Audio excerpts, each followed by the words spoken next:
Si Veron ay hinikayat ng kaopisina na magbitaw ng 50,000 pesos dahil sa i-invest daw ito. May aabot daw sa kanya ang 50% na tubo matapos ang 3 buwan. Mahigit 1 taon na daw ngunit wala namang iniaabot sa kanya ang kaopisina. Bukod pa rito, iniiwasan na daw siya at napakaraming dahilan upang wag ibalik sa kanya ang 50,000 pesos. Maaari na daw ba siya magsampa ng kaso laban sa kaopisina ng estafa? Maaari kang mag-file ng reklamo sa piskalya para sa estafa, Veron.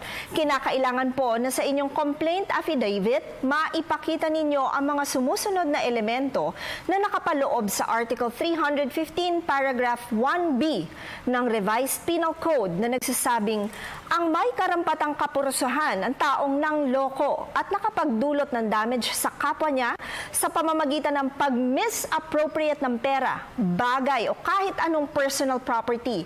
At ito ay tinanggap niya mula sa isang tao dahil ipinagkatiwala ito sa kanya for commission or for administration o di naman kaya ay may obligasyon siyang i-deliver o ibalik ito.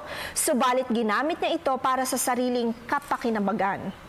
Matapos ang proseso sa piskalya at matagpuan na may probable cause na nag-commit nga ng estafa ang inyong kaibigan, maaari nang isulong ng piskal na may hawak ng kaso ang inyong reklamo patungo sa korte at doon na magkakaroon ng pagdinig o hearing tungkol dito.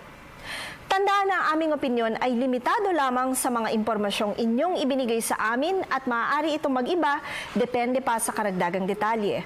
Malaya po kayong makakakonsulta sa inyong napiling abogado. Patuloy po kayong mag-email sa newscenterptv4@gmail.com. Attorney JJ Jimeno Atienza, ang inyong bisig ng batas.